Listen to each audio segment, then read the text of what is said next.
Okay, so as the old song goes, money makes the world go round, and it is the lifeblood of so much of what we and our organisations do. And it can be an incredible force for good, but it also can be a damaging force for bad. The accounts and funds in which our money is held, both personal and our business accounts, are being used by those to whom we entrust it, usually to make money. And it's up to us as customers to ensure that we're putting our money aligns with our social environmental objectives. There is a jungle of information out there, and it's so hard to know where to start. But we hope that today's webinar, gives some help in that direction. We're joined by two presenters who we will are experts in their areas. We'll shortly be hearing from Emily Petersen, who's Portfolio Director and responsible managing sustainable investment portfolios for families, universities and charities at Cazenove Capital. She's one of the firm's sustainability leads, and interestingly was a finalist in the 2022 Women in Investment Awards. But first we will hear from Dan Sherrard-Smith, who's the founder and CEO of Mother Tree, which supports businesses to reduce carbon emissions and save money on their pensions, banking and bills. Fans of Dragon's Den might recognise Dan, who secured investment for his previous startup, which was called Look After My Bills. So I will stop sharing my screen and I will pass over to Dan, who will take it forward from here. Camilla, thank you so much, and really great to be here. So as Camilla said, I'm Dan, I'm the founder of Mother Tree, and for the next sort of 20 minutes, 25 minutes max, we're going to be talking about two of the biggest actions that you as an individual and also your business can take to reduce carbon, to increase biodiversity, to reduce the gender pay gap, and many other things that go into creating a healthy, vibrant society. Before we get into it, I'd love to just start. I'd love to hear from you really about, obviously this is about responsible banking and investment. So I think Camilla's going to put a poll up, and we'd love to hear where you are in terms of where you or your organization are in terms of acting to make your finances more responsible. So Camilla, let me know. There we go. The poll is up. So if everyone would like to reply to the poll, hope everybody can see it. There we go. So we've got 40% saying looked into it and not yet taken action. Actually, the large percentage coming out saying looked into it and taken some action, more to do. We've got a spread. Great. Great. And 17% saying we've taken action but want to check to see if we can make further improvements. So but a lot saying that they've still got more to do. So you've got a great audience to be working with, Dan. Great. We got a good spread. Majority of people looked into it and taking some action, but more to do. Great. This is going to inform some of the content that we're going to look at, and it's in the chat, so I'll have that available as well to refer back to. So I'm just going to share my screen and let's get into the content. So if I hit slideshow there, you should be able to screen that says 2 changes, big impact. A little bit of housekeeping before we get into the main event. So please do have your cameras on. It just makes for a more engaging session. I can't see you, but Camilla and Emily can. And if you're looking bored, then they'll sort of fire the klaxon and I can change the pace and change a bit of the content. And do try and stay on mute. It just makes it a bit easier for everybody else to hear. As Camilla has already said, use the chat. It's great for that. Put your questions in the chat. There's also a raise hand function on mine. It's at the top of my screen. So, if you've got a question, raise the hand as well. We'll have lots of time for Q&A at the end of my session and also at the end of Emily's as well. In terms of Mother Tree's mission, so our mission is to make it easy for values-led businesses and individuals to reduce carbon, save money, and have a positive impact on the planet. Why did Mother Tree sort of get its name? Well, it's inspired by an amazing scientist called Susan Simard, and she discovered that trees in old growth forest communicate with each other and they share nutrients completely blew my mind when I realized this in her book, Finding the Mother Tree. If you can't be bothered to read the book, just go and check out her TED Talk. It's just 7 minutes of gold. It's amazing. And she realized that the mother trees are the trees that connect the most in the forest and share the most. And that's what Mother Tree, the business, is all about, to create a vibrant, connected ecosystem of individuals and businesses who want to do more in terms of sustainability. Over the past 3 years, we have explored over 40 different actions that individuals and businesses can take to reduce their carbon footprint. We've conducted over 350 hours of interviews, and we've calculated thousands of carbon footprints. And we've realized that there is this deep sense of when it comes to the climate crisis, like this is happening, but also in terms of the D of sense of feeling down. And this is a direct quote from one of our interviews we held. I often get down about the state of the planet and what it's going to be like for my kids, but I don't know what I can do to change things. Then there's the U of the unsure action. And this from the poll, that kind of 50% in the poll feels like the main area, which is I'm taking some action, but with all the greenwashing, I'm unsure what the impact is and what else I could be doing. And then the R of the is real action. I want to walk the walk and inspire others. We can't afford to wait. We need to act now. Real change happens when we work together and take sustained data-led action. And we're going to show you how to reach the real action part of with 2 actions and save or even make money as an individual and as a business. So through those hundreds of hours of interviews and those tests, we realized that there are 2 actions above all others that have a significant impact on carbon emissions, on biodiversity, on the gender pay gap, on addressing poverty, on ensuring clean water, and many other actions, many other areas that go into creating a healthy, vibrant society. Just by making sure your bank and pension are invested ethically, you can dramatically cut your carbon footprint, get money to places you want to see thrive in the next 10 years, without giving up returns or security. So that's what we're going to unpack on this call. The journey so far, so we launched in March 2022. Officially, we were doing lots of research and interviews before that. We've evaluated and we represent over £290 million on behalf of clients. We found routes to reduce 26,000 tonnes of carbon emissions, and that's the equivalent of flying from London to Rome and back 130,000 times. So it's a lot of flights reduced. The leadership team, that's me on the left with my son, a little bit about him in a minute. Julia in the middle, she is a behaviour science expert. She's worked for FTSE 250 companies. She's worked for the UK's first energy unicorn. She's also worked with artists like Eminem and Elton John. So she brings a really important, diverse view of how we do things. And Craig on the right is our Chief Operating Officer, and he's an award-winning accountant. In terms of my journey, Camilla's already talked about it. We had the best ever deal on Dragon's Den through Look After My Bills. Our dragons were Jenny Campbell and Ted Slavani, if you're wondering. We saved the British public £127 million in 3 years through switching households to better energy deals.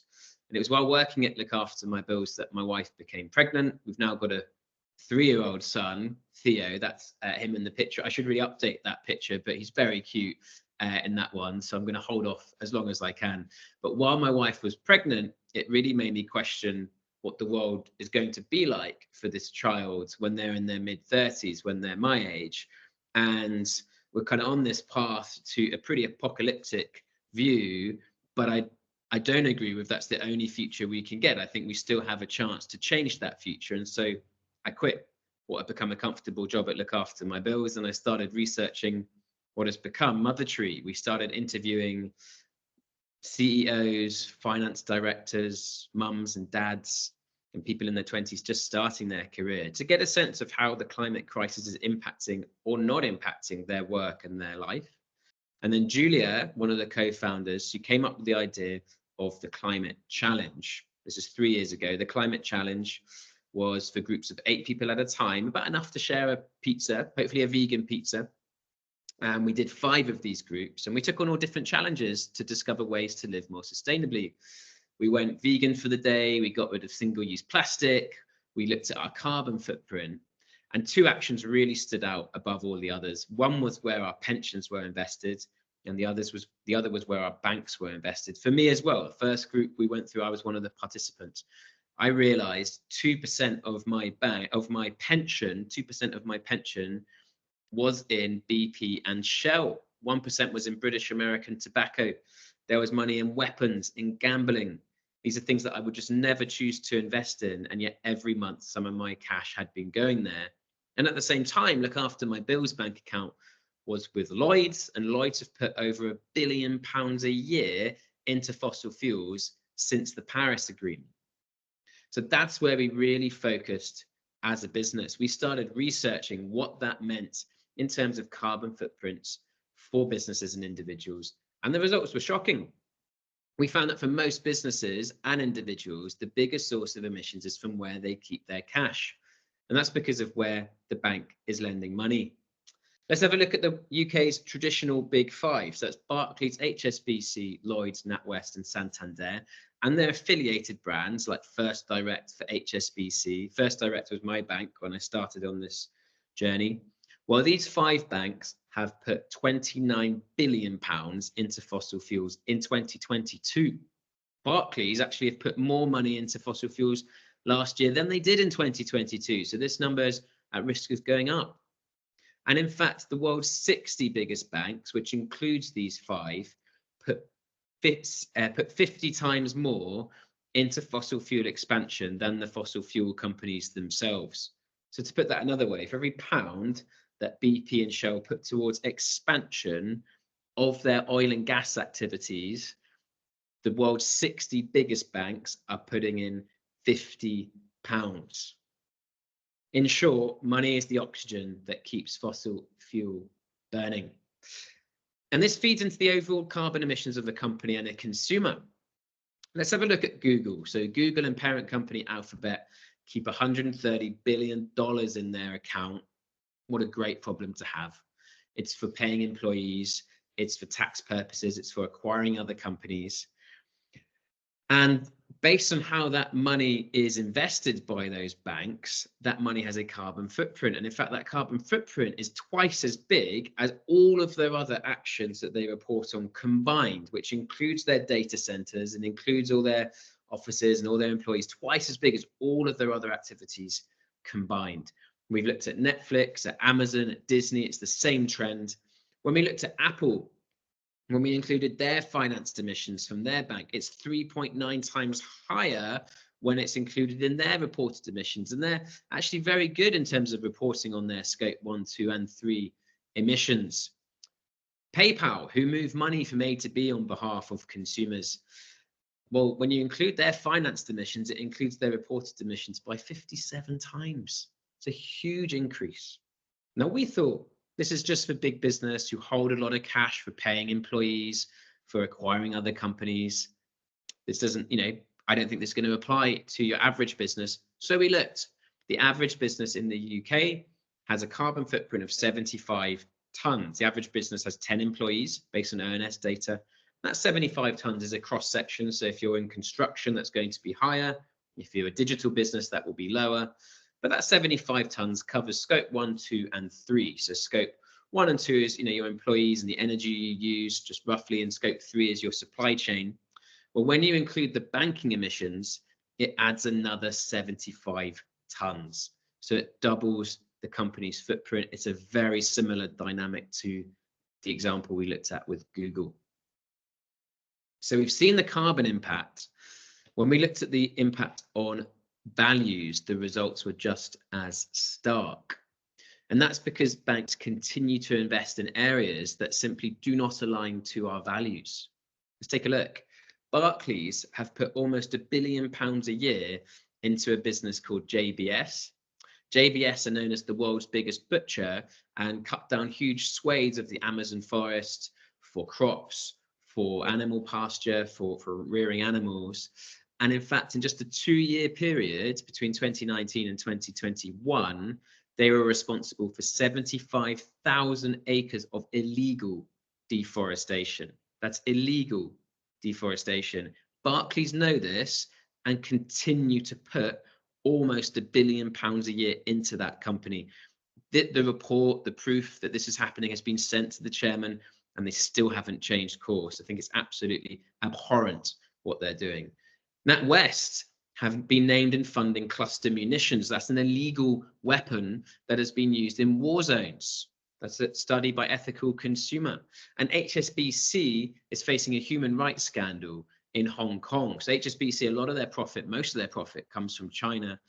And people in Hong Kong protested for their right to vote, something we take for granted here in the UK, and I hope lots of us are going to exercise in July. Well, these pro-democracy protesters found their access to money frozen when they were banking with HSBC. They could not access their money because they went on these marches for their right to vote. Dan, a quick question has come in. Is the picture similar for building societies? Do you talk a bit about building societies? We will touch a little bit on building societies, but we might as well do that now. So the picture's a bit rosier for building societies. Building societies, their book is in mortgages, and so the impact is very different. The thing with building societies is, you know, are they helping to improve the stock of UK homes? We have a really serious problem in terms of UK homes energy efficiency. They're built very cheaply, and so improving the stock. We talk about the energy performance certificate. You might have heard of the EPC.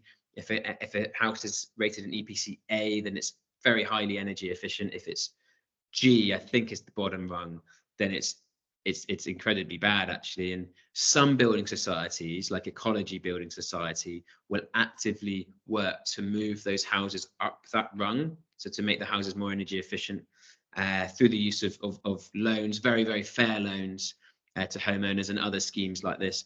Some building societies are at risk of kind of greenwashing their book because they'll only give preferential mortgages to properties with EPC A and B, and in effect it makes their carbon footprint go down overall, but it greens their book because they're not allowing properties with a worse rating to have a chance of improving. So that's the building society breakdown. Great, thanks Camilla. Just jump in if there's any questions as we go. So thanks. There is another question actually, Dan. When you say invested in JBS, do you mean lent them money as a client of Barclays, or do you mean buying shares in the company to profit from their performance? It's a bit of both, but it's typically lending. So in particular, this project, but also the Mother Tree model, which we will talk about in a little bit, is able to look at trading platforms. So we get real clarity where a bank is actually lending money through trading platforms. So it's mostly on that lending side that it's being analysed. But there also is a little bit of banks holding actual genuine stock in businesses as well. Great. So it's been a pretty stark story today, and I promise you there will be good news to come. And just to sort of break it up a bit, here is some good news. So this is QuickFox Labs, 2 female founders, Emma and Amy. Emma and Amy launched this business in their 30s, so they had long careers before that. They never had a female boss between them, which is ludicrous, and they recruit out of prisons and out of foster care, which is a fantastic thing to do. So their whole business is about social mobility, it's about equality and diversity. And when we looked at their bank was investing billions into all-white male boards and all-white male C-suites. So we switched their bank, part of the Mother Tree service, we switched their bank, we saved them money, we reduced the carbon. But the thing that Emma and Amy got most out of was now they know their bank is investing proportionally more into diverse leadership teams and into prison systems that allow for the genuine reintegration of citizens. But it's not just your bank, it's also your pensions. This is the second action we'll examine. Pensions is one huge lever for our society globally. Globally, there's 37 trillion pounds in pensions. That's about 7% of the global economy. And anywhere between 4 and 10% of that is in oil and gas, depending on the source you look at. So that means as much as 3 trillion pounds is in oil and gas just from our pensions, just because we happen to be paying in a little bit of money each month. Well, that is actually Some of that money, 2% of my pension, was going into oil and gas companies. UK pension providers continue to invest in oil and gas. In fact, they put 10 times more into into bonds and equities issued by fossil fuel companies than they did into clean energy stock last year. And that adds to the emissions of our hypothetical UK companies. Hypothetical UK company, 10 employees, 75 tonnes from scope 1, 2, 3, 75 tonnes from the bank. Well, it adds another 41 tonnes when you include the pension. But this is a big opportunity for sustainability leaders, a chance to stand up. Here's an example, here's 3 examples of companies who have put doing good right at the center of their business and are profiting as a result. Right Charge, their mission is to electrify everything. So they work to get EV charge points on the wall. Didn't even know you needed an EV charge point when you buy an EV, but there you go. Climate Change Coaches, they work with people experiencing climate anxiety and move them to real action. I went through their course. Their founder, Charlie, was my coach for a while. She's a phenomenal founder. I absolutely love that business. And Patagonia, their founder announced that all of the profits of that company will go to saving the planet. These are amazing missions to have. These are leading to more clients. But only one of these companies has actually looked at their bank and taken action to reduce it, and that's Climate Change Coaches, and it reduced their carbon footprint by 90% when we switched their bank on their behalf. So here's the good news.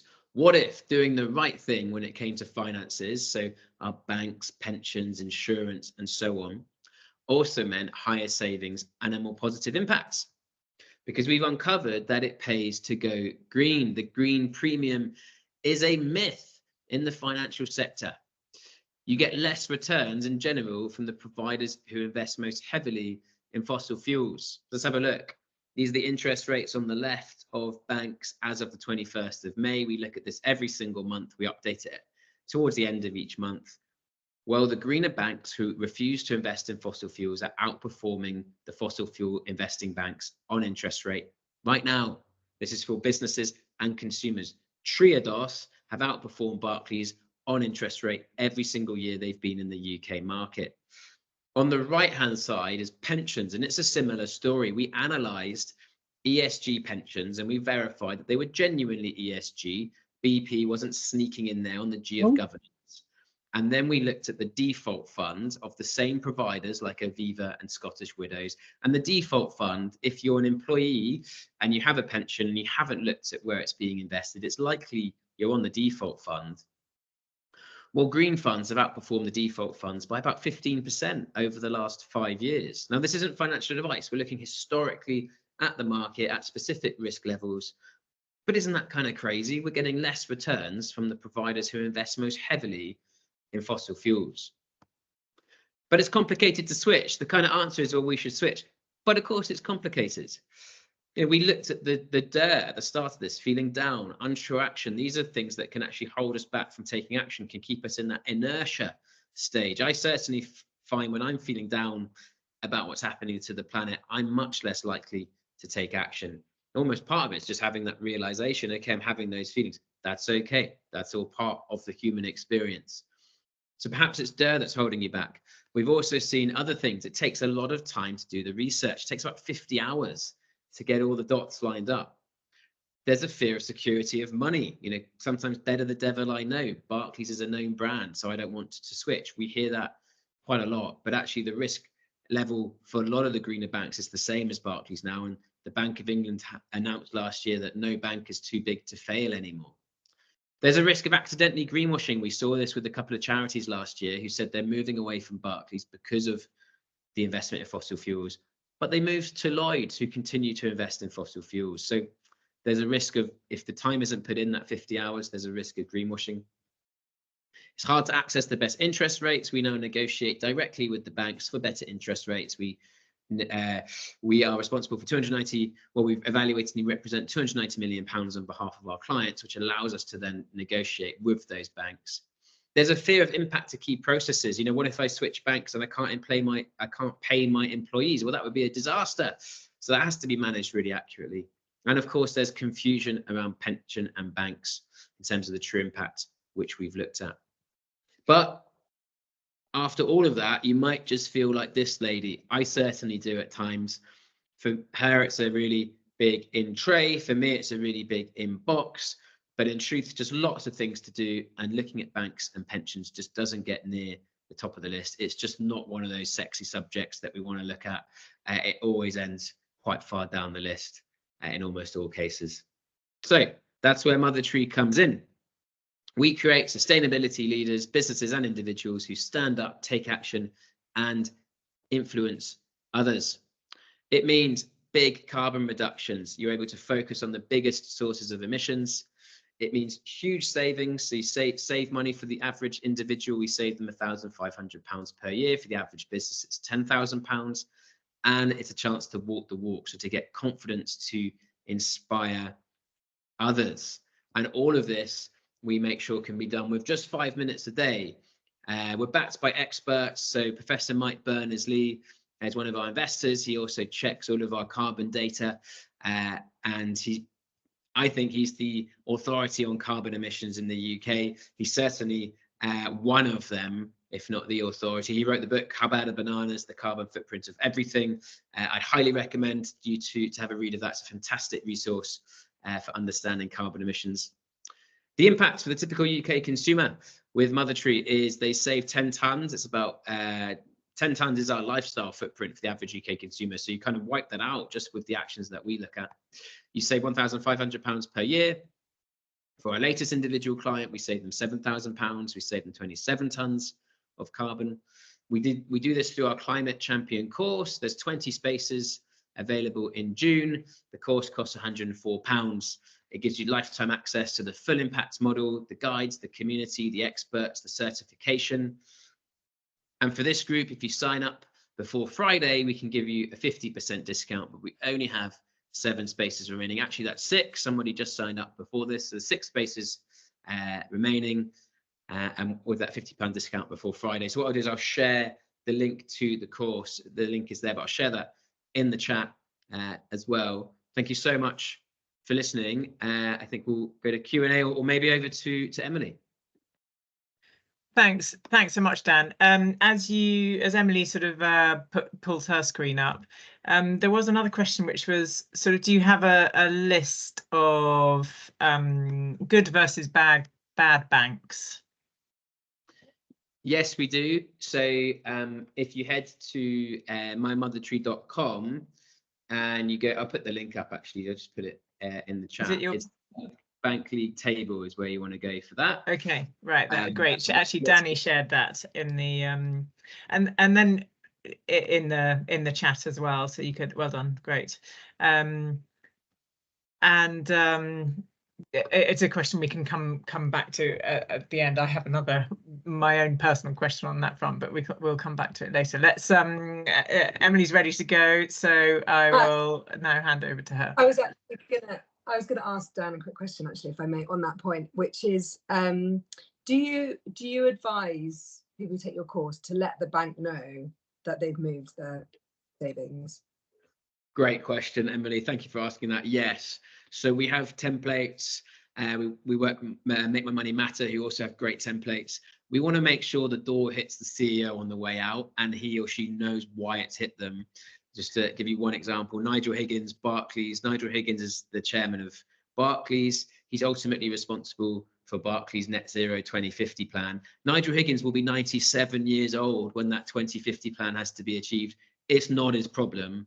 The only way we make it his problem is by switching out of Barclays, getting money out of Barclays, getting customers out of Barclays, which is the language he speaks, and then telling Nigel why we're leaving. So great question, Emily. Thank you. No problem. I promise he didn't ask me to ask that before the webinar started. So my role is to advise, I think Camilla said this at the beginning, but to advise charities, foundations, families, family offices, individuals, corporates on their sustainable and impact investment strategies. So I typically look at longer term investment portfolios, such as your ISA or maybe your longer term corporate accounts, but it could also apply to your pension. And there's various different tools that we use. I think Dan's covered some of this, but there was a bit of a ta-da moment for me probably 4 years ago when I did an online sustainable finance course, and I realized how crucial capital is to achieving sustainable development goals. You know, if we think of businesses as the engine, then capital is their fuel. We need to make sure that that capital is sustainable. So therefore, any of us with control over capital, whether that's micro or whether that's your individual capital or the companies that you work for, there is a better way to invest it. I think Dan's just given us some brilliant stats on the sort of why it's really important. Just looking at Schroders, because that's the company that I work for, we're a very large asset manager. So a FTSE 100 asset manager, one of the largest in Europe. And we've been investing in part sustainably for a long time, but it's very much a strategic priority. And if this very complicated chart, the main two things you need to look at is how do we think about our ability to accelerate positive change. We've got how we operate, and that's clearly the bits that Camilla, from your perspective, that's the bits that Camilla's organisation advises you on. So it covers, for us, it covers things, how do we treat our staff? How do we ensure that all of our energy comes from renewable sources? Things like that. But as Dan said, with most companies, this is a tiny proportion of our carbon emissions as an organisation, and these are infinitely dwarfed with the assets that we have discretion over, the £750 billion of money that Schroders manages on behalf of individuals, pensions, and organisations such as yourselves. So how we invest and how we deploy that capital is far, A, more difficult, but B, more important to address than necessarily how we operate, which, to be honest, there's a well-trodden path in terms of our operations. So I'm not going to talk in detail about our climate transition action plan, but the operating side is on the right-hand side. So reducing our emissions and things like that. This is all the things that Camilla's advising you on. The left-hand side, I think, is much more important, which is how are we going to measure, what commitments are we making, and how do we ensure we take all of our clients with us? Because within those £750 billion, as I'm sure you'll be aware, there's different perceptions of what is important. But the one thing we have done is commit that all of our discretionary assets will transition to net zero by 2050, regardless of the sustainability preferences of the individual asset owner, just because we think it's so important as an organisation. So what does that mean for you? What does a really good sustainable investment policy look like? And the way I would think about this from your own perspective is if you were to look at your pension provider or perhaps your ISA provider, if you have one, or where any of your longer term investments from your corporate perspective are invested, what are the kinds of things you should look for to see if you think they're the real deal? Are they walking the walk, as Dan said? Just a bit of jargon busting and how we like to describe things, which hopefully will be familiar to most of you. People talk about integrated ESG, so integrated environmental, social and governance factors into investment decisions. For us, this is all assets. This is about managing risks, maximising returns.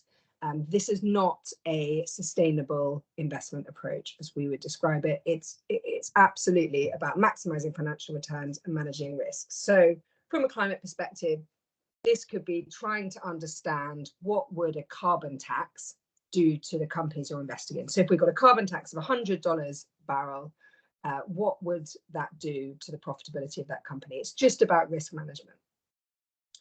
Going one step further on the spectrum of sustainable investment are the investors who want to put an equal weighting on maximising financial returns and investing sustainably. That's that light blue part in the middle. So this is where the majority of our charity clients sit, and an increasing number of our individual clients who are hoping to take a more sustainable approach in the future. So this is the sort of equal weighting on outcomes and maximising returns. And then further down the spectrum would be impact investors.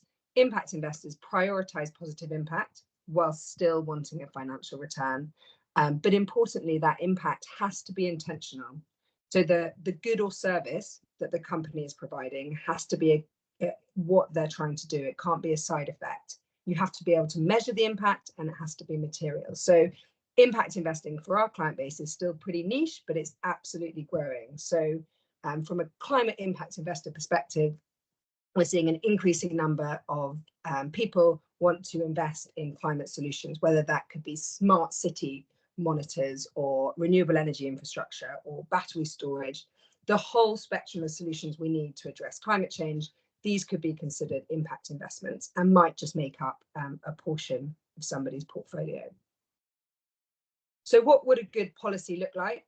In our view, it's about avoiding harm, finding sustainable leaders, so those companies that are addressing their impact and outcomes on society and the environment, and then also some assets that contribute to solutions. So from a climate perspective, those are the ones I just mentioned that are specifically trying to address climate change with their product or service.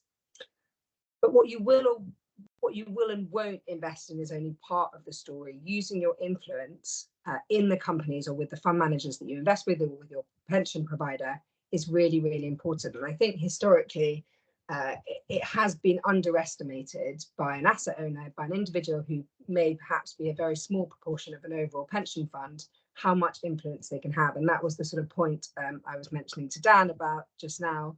Have you told those banks why you moved your money? Because you do have a level of influence, even if you're only a small part of their overall assets. So influence is a really important part, in our view, of investing sustainably. But what makes a sustainable investment? And you can think about this in the lens of, if we were analysing your company or the company you're representing, what kinds of things would we look at when we're deciding whether we're going to invest in it or not? So we believe in corporate karma, which essentially means the best companies, the most sustainable companies, are the ones that are going to be here in the long term. They're going to be around for a while, but they take account of all of their stakeholders. So we call it stakeholder karma, corporate karma. What goes around comes around, all the same thing. But effectively, it's not just about the companies that look after their shareholders, but it's about the companies that think about their employees, their local community, how they treat the environment, their relationship with regulators, suppliers, also their customers, because these are the ones which ultimately we believe will be the most profitable and the most long-term companies. So as an example, Bunzl, it might be one of the largest companies you've never heard of, but it's a logistics company. We did our stakeholder analysis on them, and you can look on the left-hand side. They've got a great corporate culture. They pay their suppliers on time and have good relationships with them. But the one area we identified where there was room for improvement was on their environmental policies, and partly because, unlike with Schroders, 80% of their scope 1 and 2 emissions are from fuel. So clearly their operating costs are much higher than with other companies because they're a logistics company. So we identified that this is an area that we felt their plans just weren't ambitious enough. We didn't see enough detail in their transition plans. We still wanted to invest in the company, so we did, but we set about an engagement plan, which was next time we speak to you, which will be in 6 or 12 months, we would like to see that you've applied for science-based target verification on your net zero targets, for example, and a more detailed plan to transition your vehicle fleet to electric vehicles within X number of years. So this is how we identify and then work with the companies that we own to try and meet the climate ambitions that we've got and that we sort of promise to our clients. But how, if you wanted to invest in net zero or decarbonize your portfolio, how could you do it in practice? Well, these are the levers that you've got. I've mentioned divesting, excluding certain companies, avoiding harm. Dan's already mentioned avoiding potentially investing in fossil fuel finances. So it could go beyond not investing in BP and Shell to not investing in the banks as well. But also, where do you choose to put that capital? You decide you're not going to invest in BP and Shell, so if it's down the 2% of his pension, where would he put that 2%? Are there companies offering solutions that you could invest in instead? And then also, what are the voting and engagement policies? So if you're looking at a fund to understand whether it really is an effective decarbonising fund, these are the kind of things I would look for. What is their policy? Do they exclude the areas that I consider harmful? Do they apply or do they invest in these climate solutions? And then can they give me evidence of how they're using their influence? What voting and engagement records do they have? Similarly, when you're engaging, it tends to take about 3 years in our experience. You don't ask a company for something and then it happens straight away. It can take a long time, but escalation can also be really helpful. So going public with your concerns, collaborating with other investors, and then divesting ultimately if you don't see the progress that you think you want to see. One of the biggest barriers, and I think, Dan, you mentioned this a couple of times as well, but across all of our client base, consistently, the biggest barrier to investing sustainably or even adopting a climate-related policy is this expectation that you have to sacrifice financial returns. And clearly exclusions is only one part of the policy, as I mentioned, but it is the bit that makes people think they're going to have to take a lower return. So just to explain what I'm showing you on this chart, the orange bars represent over the last 12 months, and then the other 3 bars represent 3, 5, and 10 years. You can see the key on the right-hand side. And this is the relative returns, so the better or worse returns of an index that excludes certain sectors compared to if you just bought the broader index. If you look at this first section, ACWI stands for All Countries World Index, and it's effectively the global equity market. That is the index excluding fossil fuel producers, so that would be the big energy companies, you know. And actually, it's only over 3 years to the end of December that you've been better off holding the global equity market without any exclusions, and that's because of Russia's invasion of Ukraine. Over 1 year, 5 year, and 10 years, you've actually been better off excluding fossil fuels, all else being equal from your portfolio. So it just does not stack up that excluding these sectors will affect you financially. There is very little data, in fact, no data to suggest that there's a material impact over the longer term of excluding certain sectors. And if you exclude all 7 sectors that we would typically exclude from sustainable portfolios, so also including tobacco, controversial weapons, other armaments, pornography, and things like that, then it takes away about 7% of the market. So you've still got 93% of the universe. So again, our sustainable strategies have actually outperformed our unrestricted ones over pretty much all time periods. You have a slightly different journey, and clearly in the short term, it would have been uncomfortable at periods in, say, 2022 and 2023 when there was an oil price spike. But as sort of by definition, as a sustainable investor, you should be taking a longer term time horizon in any case. But what is the most effective way to have the outcomes that you want when it comes to investing? And actually, the place I would always start is, what are your motivations and priorities? Do you want to decarbonize your investments because you want real world impact? Or do you want to decarbonize your investments because you're worried about the risks of climate change on your investments, i.e. the risks of owning BP and Shell if they're not transitioning fast enough and suddenly there's a whole load of oil fields and assets that they can't profit from in the future? Most of the sustainable investors I work with worry about both of these, in which case you would want to use all of these tools. Just to explain the outcomes from each of these tools, if you reduce the carbon intensive assets in your portfolio, so you exclude BP and Shell for ease, then yes, the carbon emissions of your portfolio will fall. You'll send a social signal, but you may not have a real world impact if you're just selling those shares to somebody else. So you have to be aware of that. It's still a positive thing to do for decarbonisation for those first reasons, but it's not going to really change the amount of greenhouse gases in the world. If instead you use that capital and invest in climate solutions, so renewable energy infrastructure, for example, wind farms, things like that, you may have real world impact because there's probably some avoided emissions, but your portfolio emissions probably won't come down. So that data that Dan showed you about the tons of carbon that you as an organisation are reducing probably won't change from that action if you're just allocating to climate solutions, partly because some of these companies are quite carbon intensive, so manufacturing companies, for example. Active ownership, on the other hand, so if you stay invested in those carbon intensive assets, but you engage with them to encourage them to transition, then your portfolio emissions won't fall in the near term. But if it's successful, it is likely to lead to real world emissions. So if those companies do successfully transition on the back of yours and others' engagements, then portfolio emissions and real world emissions are likely to fall over time. This might seem a little bit complicated, but I think it is worth understanding why you're taking any of these actions and what the anticipated outcome might be. For what it's worth, most of the organizations I work with that have decarbonised use all of this. So they do divest from some of the most carbon intensive assets, recognizing it may not have any real world impact, but they want to use that capital somewhere else, perhaps to have positive impact. And they want us to really actively engage. So to make sure we use our influence as a large shareholder to ask those companies to transition.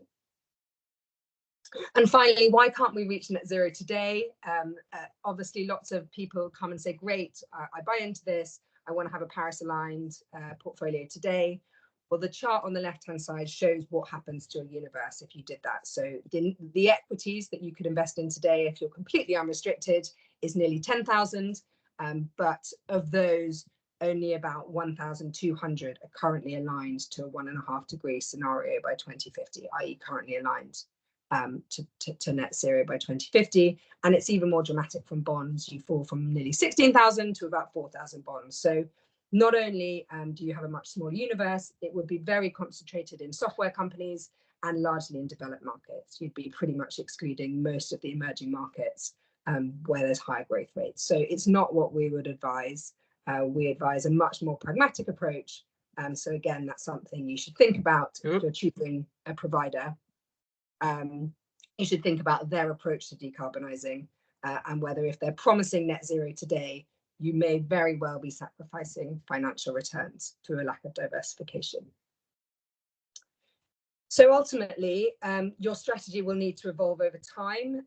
And what it really comes down to is trusting somebody who's got the tools, resources, and expertise to navigate all of these different tipping points. I think as we see attitudes and priorities change, behavior, consumer behavior change, we'll see technological advances such as perhaps we'll have an amazing advance in cement being produced with much less water, for example, and suddenly that part of the industrial sector becomes much more investable. So we will have to navigate all of these different things as we try and decarbonise our clients' portfolios and as you try and make sure you're still getting the financial returns you need. So the key takeaways before we pass over to Q&A, investments or savings can be a very important part of your climate transition action plan. I think both Dan and I have reiterated that in different ways. There are 3 tools available when you're decarbonising: excluding things, avoiding harm, providing capital for solutions, and then using your influence. So these are the 3 things I would look for if you're looking at a pension or an ISA provider. The investment strategy will need to evolve over time, but we cannot wait for perfect data. Lots of the scope 3 data, so this finance emission data is imperfect, but we can't wait for perfect data to start allocating capital. And we don't believe, and it hasn't been our experience, that you have to sacrifice returns if you're going to invest sustainably.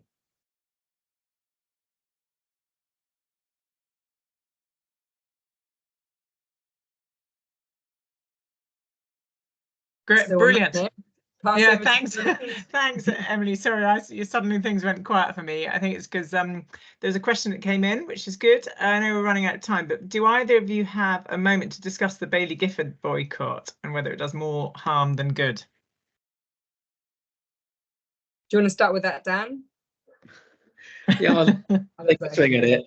But Emily, thank you. That was a fascinating presentation. Yeah, that was great. It's a really good question, and I haven't got a clear position on it yet. I think it's important to send a message to Baillie Gifford to say, look, we do not agree with you investing in fossil fuels. I think that is a good signal to send. I think the arts world turning down money can be problematic because it's hard to find that funding to get money into the arts world with the cuts that have been going on over the last few years. So it's definitely not a clear picture for me, but I commend the people who are taking a stance to say we do not agree with Baillie Gifford investing in fossil fuels. I do commend that part of it. I think from my perspective, if the outcome we want is a faster transition, then a more effective way would be putting more pressure on Baillie Gifford to use their incredible influence, because they do have a very good brand in sustainable investing. It's way beyond the assets they manage.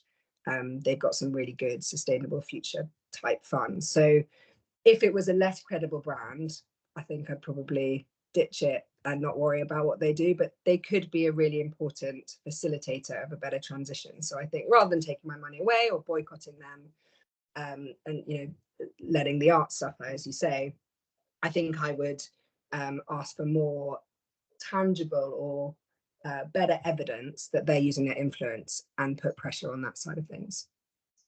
And see what their plans are for the future.